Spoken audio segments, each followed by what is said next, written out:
Good morning. Xavier said yesterday afternoon went well.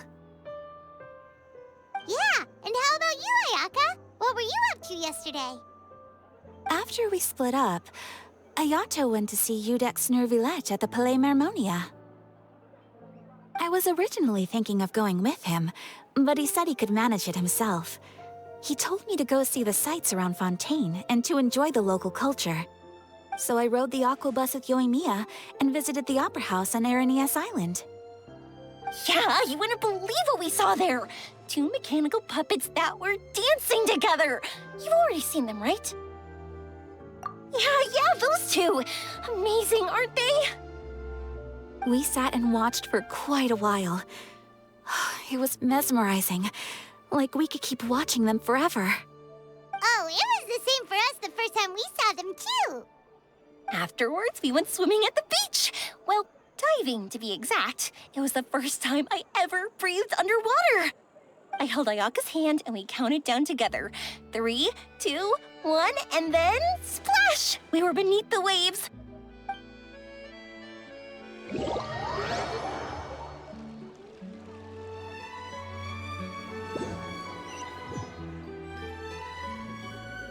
At first, I didn't dare to open my mouth. But once I couldn't hold my breath any longer, I decided to take a big breath in. Turns out the water wasn't as salty as I imagined. It didn't really taste like anything at all. Before I knew it, I was breathing like normal down there. It was an amazing feeling. Ayaka said I was too nervous and needed to loosen my grip. She got used to everything way faster than I did.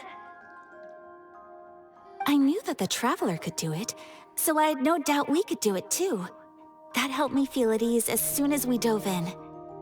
The underwater world in Fontaine truly is beautiful.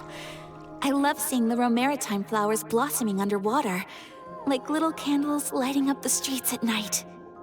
Yeah, and there were so many creatures that we've never seen in Inazuma. Like those fish that shimmer like a sword blade. Whoosh! Oh, and those big fish that call when they see people. Ooh. Oh, you mean Hunter's Rays and Blubber Beasts. I just love the name Blubber Beast. Just wait till Pops and the others hear about this. They probably won't believe a word I say.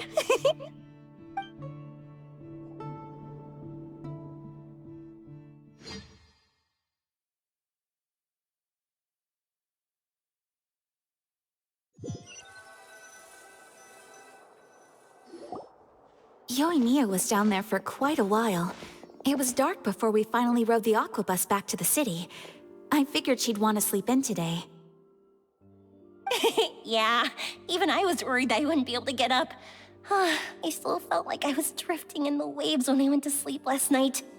But as soon as I woke up today, I remembered that we'd all be shooting a film together, and I was ready to go. Speaking of the film, where's everybody else? My brother and Xavier were speaking to the restaurant owner about using the place as a filming location. They should be here soon. As for the others, We're here.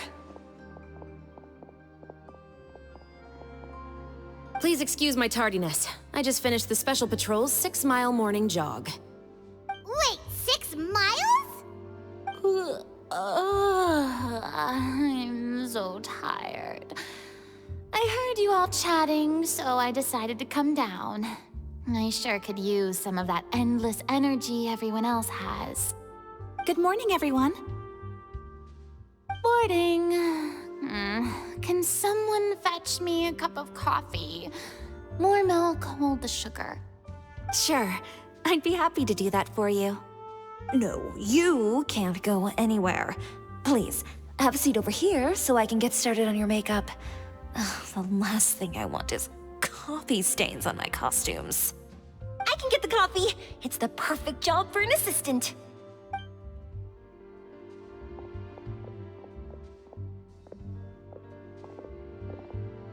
So much energy. Seriously, what's her secret? Oh, Yoimiya's always like that. But you sure look exhausted, Farina. It's because you're not used to waking up so early, huh? Of course not. I spent the whole night reading the novel from cover to cover, marking sections that either need to be omitted or adapted. Wow, Paimon didn't expect you to be so thorough. Well, I was the biggest star in all of Fontaine after all. It takes more than just a pretty face to earn a reputation like that. I know how to get serious when the situation calls for it. I went all out when I was acting as an Archon, so why wouldn't I do the same for my own life? Here's your coffee, Director Farina.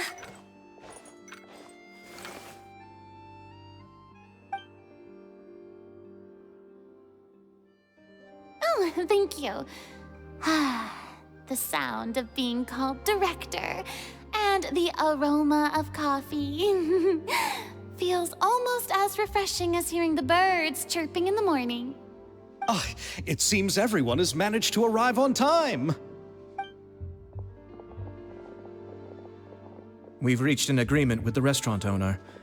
We are free to use the second floor to shoot our film. Really? That's great! He is really looking forward to our film and hopes that providing his restaurant as a filming location will attract more customers. Well then, Mr. Xavier, I'll leave the rest to you. Okay, thanks. First, I'd like to introduce our new members. This is our prop manager, Veronique. She'll be in charge of all the film's props and items. And this is Bonneau, our lighting technician. He'll be in charge of lighting and illumination to set up each scene's atmosphere. Wow, sure feels like we have some real professionals joining the crew now. First of all, please allow me to first express my sincerest gratitude to everyone in the crew. When my investor informed me yesterday that he wouldn't be able to provide the funds, I really thought that this was the nail in the coffin for this film. I had no idea that I'd find so many people willing to help me on such short notice. Thank you.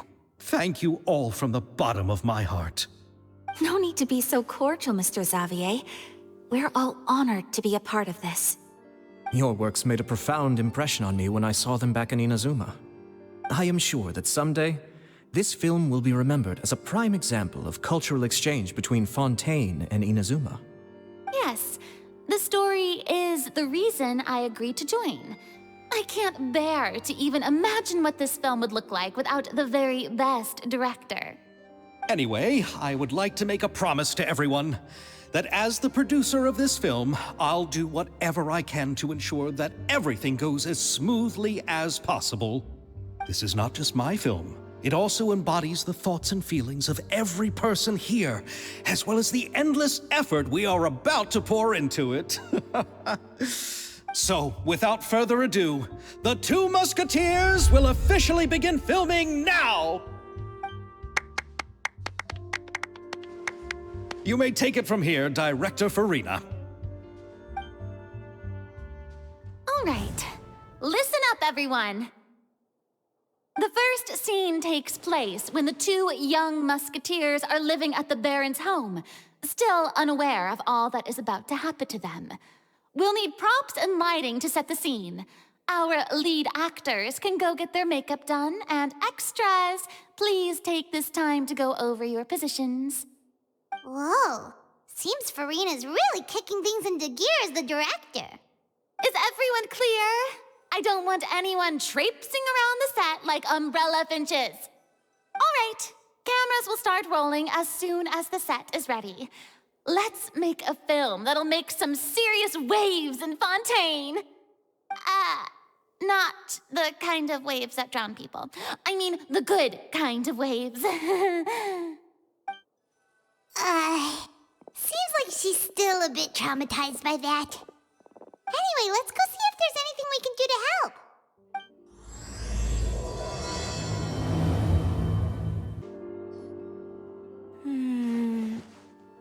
Ayaka has mentioned you to me before.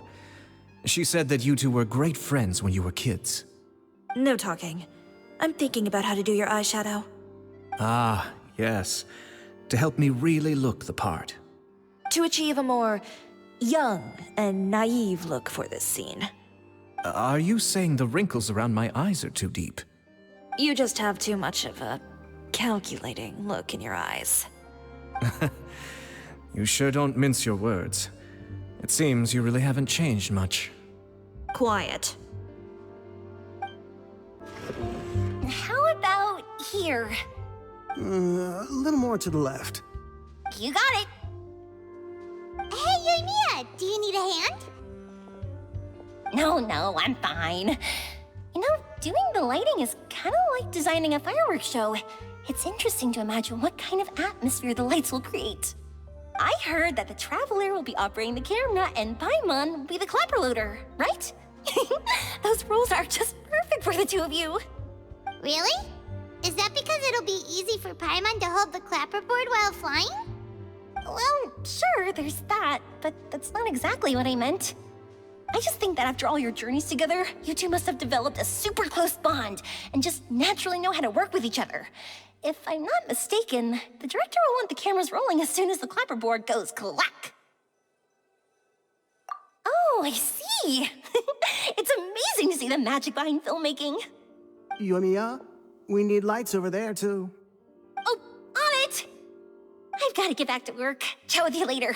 Oh, it's exciting to see so many people working together to bring the film to life. Seems like Yoimiya's really getting into it. But she was right. We do have a super close bond, don't we? Paimon's really happy to hear that. So, this is a real musket? No, it's just a prop weapon. Not bad. Have you seen a real musket before? Only in books and newspapers. I made this one based on the relative shape and proportions I saw in reference images. When we're filming, some special gunpowder will be applied around the muzzle, which will help create the flash and smoke effects of a real gun being fired. Which means it'll be up to the actors to portray the recoil. That's right. The sound effects for gunshots will also be added in post-production. Thank you, Veronique. I think I know where to start now. However, the musket's gears and firing pin could still use some work. Adding some wear on the metallic components will make them appear more realistic. Also, be sure to rub the muskets with some oil each time before we start shooting. That'll give the impression that the firearms have been well maintained. Good point. You seem to know a lot, Miss Chevres.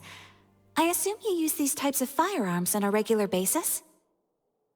Yes, I perform routine maintenance on my weapons every day. Just like we as people need to eat and sleep, muskets need to be cleaned and maintained. I also perform similar care for my sword every day, and familiarize myself with its shape and weight, to the point where it feels like a natural extension of my body. Yes, this way, our weapons will never betray us in the heat of battle. Yes, well said. It seems we have the same philosophy on this topic. Oh, sounds like they found a common interest to talk about. Though these props differ from the muskets I use, I can still give you some pointers. Good.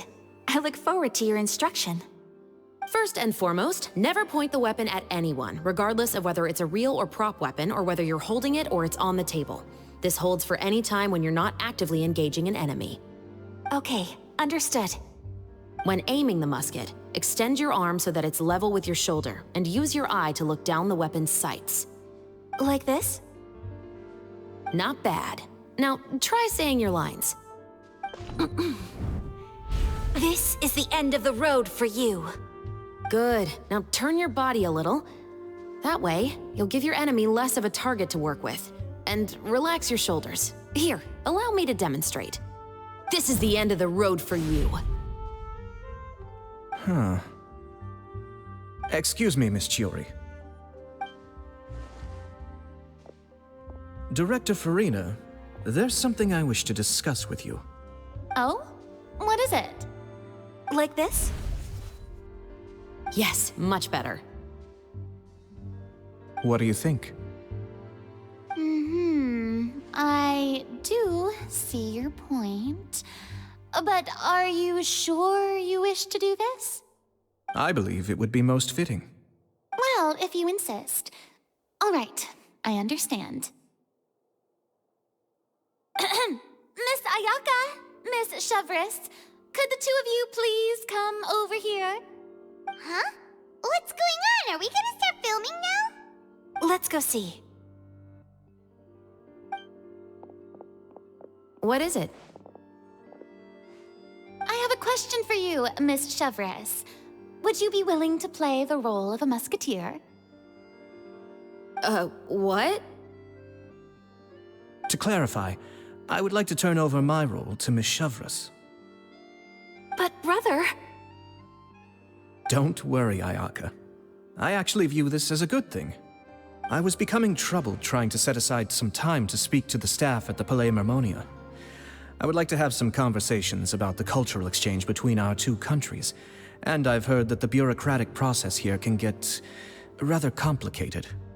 Now, I will be able to focus on my work. Besides, you also know that I'm not really one for public performances. Are you really sure?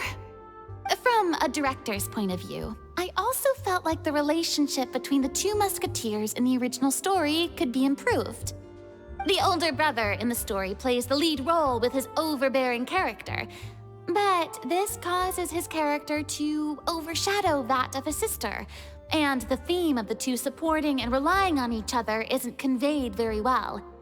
But if we were to change the siblings to two sisters of a similar age, then that aspect of the story might come through more clearly.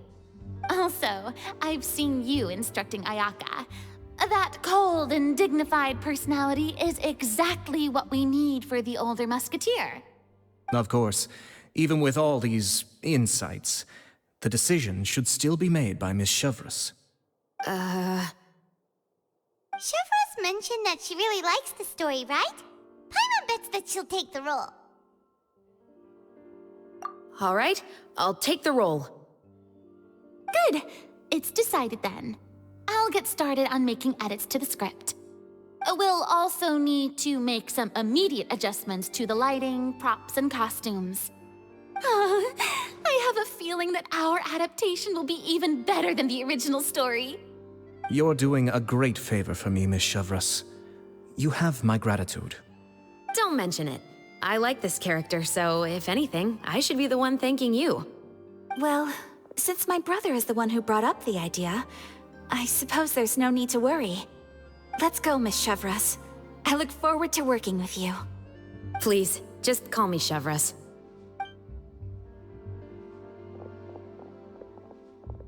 Seems like you're really going out of your way to solve the problem I was having with your makeup. Surely you jest, Chiori. I assure you that I was mostly motivated by a desire to spend more time on formal business. Oh, come on. You really think I'd buy that? According to what I've heard from Ayaka, her brother is someone who can juggle 10 different matters at the same time. I'm sure you have other reasons for backing out. Perhaps.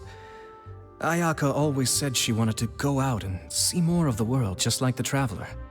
But I feel that she needs not only to see other nations, but also to make some different kinds of friends. I think it would be harder for her to make new connections with me constantly by her side. I would like to give her some space. All right, go on. Spoil her some more. Ayato, it's too bad you're stepping down from the role. Paimon really wanted to see you act as a musketeer. No need to poke fun at me. I'd wager that you also felt that I wasn't the best candidate for the role. It's a little hard for Paimon to imagine you saying those lines. Yes, I've made an appointment to meet some people from the Palais Mermonia. Now, I will have some more time to prepare. Traveler, get the camera ready. Paimon, get the clapperboard. Actors, to your positions.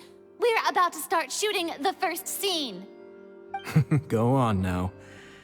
And please take good care of Ayaka. Yep, don't worry. Thank you. I look forward to seeing the film when it's finished. All right, now that we're all here, let me help set the scene for everyone. The first scene takes place when our two main characters are still living at the Baron's estate. They've been ostracized and verbally abused by others in the household, but they still have no idea why. We want to capture how naive and innocent they are, despite their pain. Chevres will be playing the role of the older sister, Tulip. and Ayaka will be the younger sister, Iris. Be sure to get close-ups of the main characters at the right moment. Silence on the set! Lights, camera, action! Let's go! Tulip, Mother's been out for quite a while now. Perhaps she went to pick some flowers on the way home. You know how she loves flowers. Iris, Tulip, I'm home. Mother! You were out for so long, we were beginning to worry about you.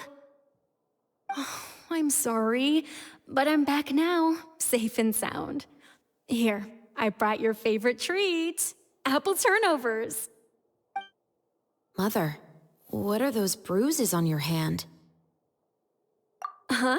What bruises? Oh, I must have bumped into something while I was working yesterday. But I didn't notice them this morning. Then perhaps they're from when I accidentally tripped when I was out just now. By the way, did you have fun playing at home? What's the matter, Iris? Well, we've realized that no one really wants to play with us. They even took Iris's doll and spat at us. And they even called us names. They said we were... Shh. It's all right. Don't worry. It doesn't matter what anyone says. Don't listen to them. No one can define you with such words. You both have wonderful lives ahead of you. Just like your names. You will both blossom like beautiful flowers. Maybe your time to blossom hasn't quite come yet, but one day, you two will bloom more beautifully than anything else. Don't let the soil you're in now ruin your future beauty. Understand?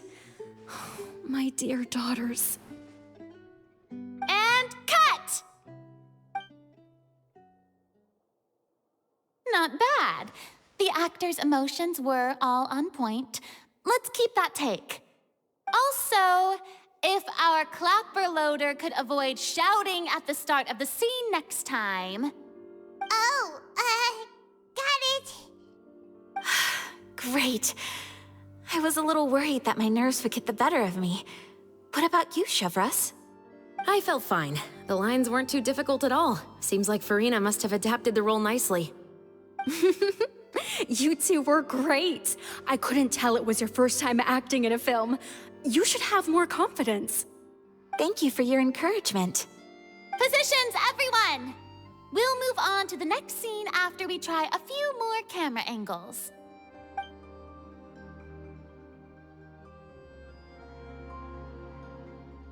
This scene is when our two characters return home, only to discover their mother has been murdered. Ready? Lights! Camera! Action! Mother, we're back. Mother?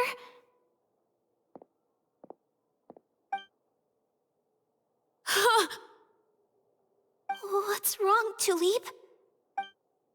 Iris, stay away! Huh? Why? What's... Mother! Mother... She's...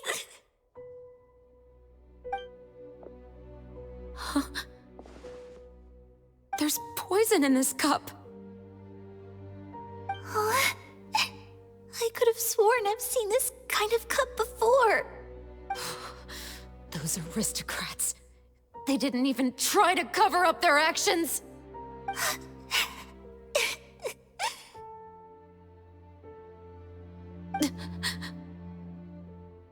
Iris, we need to leave this place. Leave? But now that Mother is gone, where can we even go? Anywhere. All I know is that we can't stay in this house. But are we just going to let them get away with this? We'll have our revenge, I promise you. Just not right now.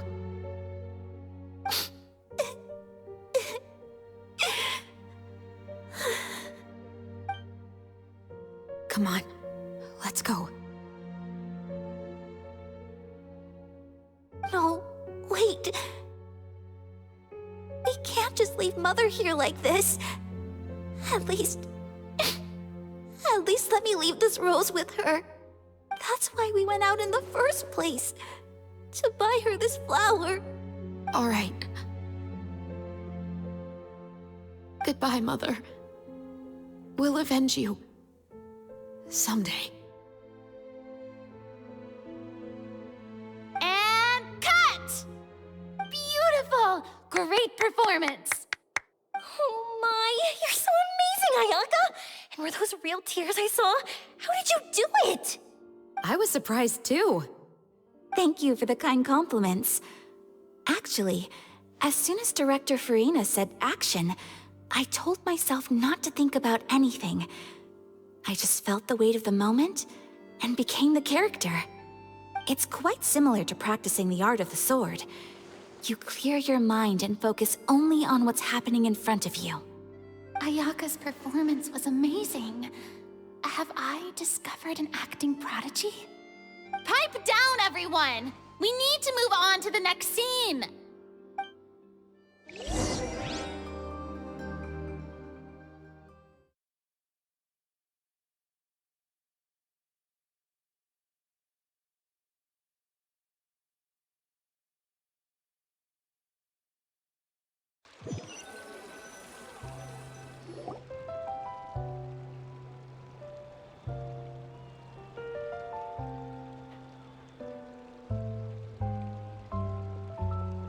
Huh? Are we done already? But Paimon wants to keep playing with the clapperboard. How do you feel, Traveler? Is your arm sore from holding the camera all day? Good work, you two. You too, Shivers. You were quite the actress today. I've read this novel many times before. I have a good grasp of my character's mindset. Anyway, do you remember my request from yesterday? Oh, right! We were having so much fun that Paimon nearly forgot! You have a case where the murders seem really similar to the cases in the novel, right? So, how are they similar exactly? In the story, the main characters grow up to become two musketeers, always using their guns to carry out their revenge. And on each of the victims, they place a rainbow rose as a signal that they've returned. Yes, that's correct. We found rainbow roses just like in the novel. Seems like you're connecting the dots now. Oh, that does sound pretty concerning. Especially after seeing the script today. Ooh, now Paimon can't stop wondering what kind of ulterior motive the murderer might have. What do you think, Traveler? You're smart. Paimon wants to hear your thoughts. Good. On behalf of Fontaine's Special Security and Surveillance Patrol, thank you for your dedication to justice. There's no time to lose. We should start investigating right away. Follow me. Huh? Right now? But we just got done filming all day. Paimon's so tired. The most valuable intel always comes after nightfall. They are like small, remote islands in the middle of the sea. If you don't stay vigilant, you will pass right by them in the fog. That's how one of my favorite books always puts it, at least. Welcome to Le Show's Clockwork Workshop. How can I help you? Hello. I'd like to know if anyone has purchased some special components lately. Special components? Sorry, could you be more specific? I mean the kind of components that aren't typically used for clockwork toys, but for firearms. Huh? For firearms? No, we don't sell those sort of things here. Don't misunderstand. I'm not here to cause any trouble. We are merely investigating a case, and we're hoping that you could cooperate. Well, to be completely honest, I'm not even sure what kind of components that would entail. Has anyone ever purchased components here as an individual rather than on behalf of an organization? We have a lot of customers who buy toys, but those who buy components are all regular customers who buy in bulk on behalf of their organization. Is that so? I understand. Thank you for your cooperation. You're welcome. It's the least I can do. Oh, hey, Chevres. Run out of oil for your musket again? Hello, Estelle. I want to know if anyone has come to your shop recently to order some firearm components. Oh, is this another case? Let me think. I don't think so. Some people have requested that I make some prop guns for the Fontanalia Film Festival, but I refused all of those requests. Oh? Why's that? Because there's no profit! I only make things here that can do some real heavy lifting. I don't have the energy to make some new molds just for the festival. Then has anybody come specifically looking for mechanical components? Well, I usually sell off my scrap to the Fleuve Cendre. I don't typically give them to one specific person. I understand. Thanks for your cooperation. Don't mention it. Always happy to have the Musketeers' patronage. Seems like we haven't found any leads to go off yet. Yeah, unfortunately. All right, let's head to Fleuve Cendre next. Huh? Are you sure? People might not be so thrilled to see the captain of the Special Patrol there. You think so, huh? Then I guess you don't know. Huh? Know what? That I grew up in Fleuve Cendre. Hello, I'd like to ask some questions. I don't know anything. Don't worry, I'm not here to arrest anybody. You say that now. It's the truth. Here, take this as my guarantee. Wait, did Paimon just see what she thinks she saw? Is the captain of the Special Patrol bribing a citizen? Seems you're different from the other guards. What do you want to know? Have you heard anything related to muskets in Fleuve Cendre lately? Anything at all? Muskets, huh? All I know is that about 2 weeks ago, we started hearing some loud noises at night. So loud that it's been waking me up. Were they gunshots? Possibly. It's hard to tell around here. Someone's house collapsing, a pipe exploding somewhere, it's all the same. But the noises I'm talking about definitely happened after I fell asleep. Do you know where the noises were coming from? I don't remember clearly. Is it that you don't remember, or that you need to think about it some more? You tell me. Then please, think about it some more. She's giving her even more Mora! The noises came from the end of the Southern Waterway. I came out and had a look for myself when I wasn't sleeping well, but I didn't dare get too close. That's all I know. All right, I'll take your word for it. Thanks for the pâte de fruits.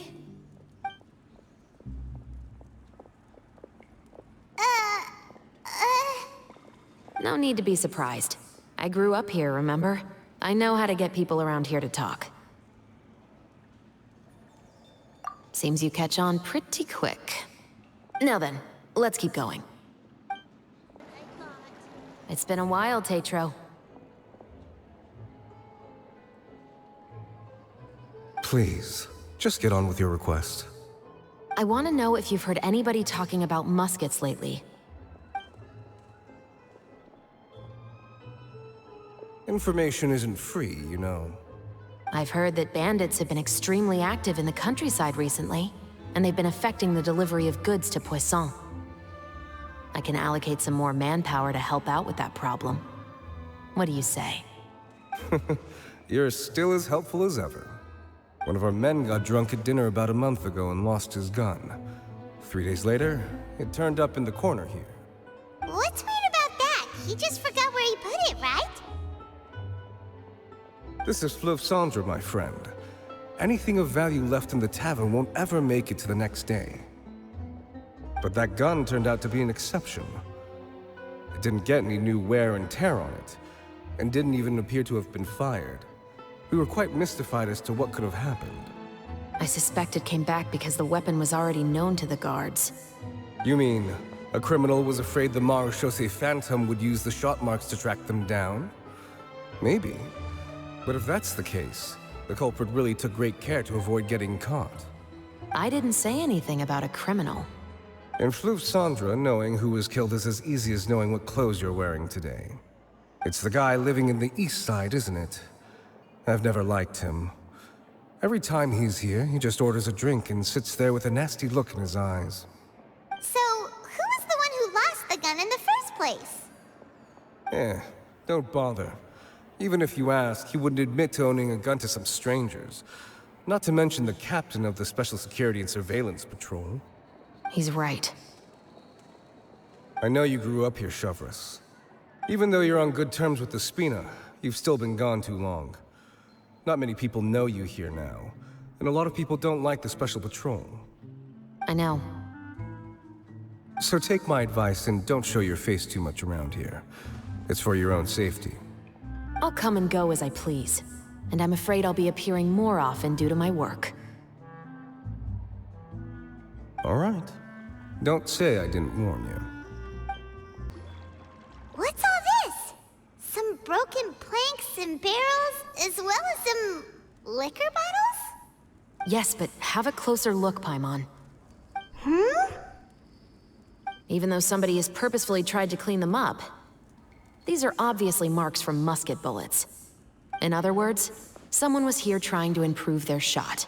They were using the barrels and bottles for target practice. Could it have been the killer? Your guess is as good as mine. Although many people at Fleuve Cendres own guns, few hide the fact from others. And even fewer would go to such lengths to hide markings from practice shots. Anyway, let's go. There might be more to this.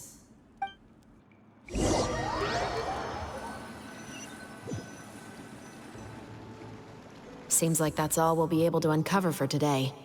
Paimon feels like we managed to learn a lot more here than up on the surface. Yes. Assuming that everything we found is indeed connected to our suspect, then their timeline was probably something like this. A month ago, our suspect found a gun and took it home to disassemble it. Once he'd figured out its mechanics, he brought it back. In the following weeks, he used some parts to create his own makeshift musket, and took it to the Fleuve Cendres for target practice. Then, a few days ago, he found his target and carried out the murder. Once the deed was done, he left a rainbow rose on the body, just like the scene in the novel. That all makes sense to Paimon, but we're still no closer to figuring out the killer's identity. The deceased was a resident of Fleuve Cendres. It's said that he was a poor, solitary man. Yeah, that's also something I'm trying to figure out.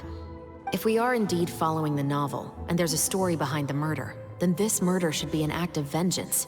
But according to our investigation, the deceased didn't have any enemies. He was no saint, but no one's heard of a rival who hated him enough to shoot him dead, much less care to leave a rose on his body. What message is the killer trying to convey, and to whom exactly?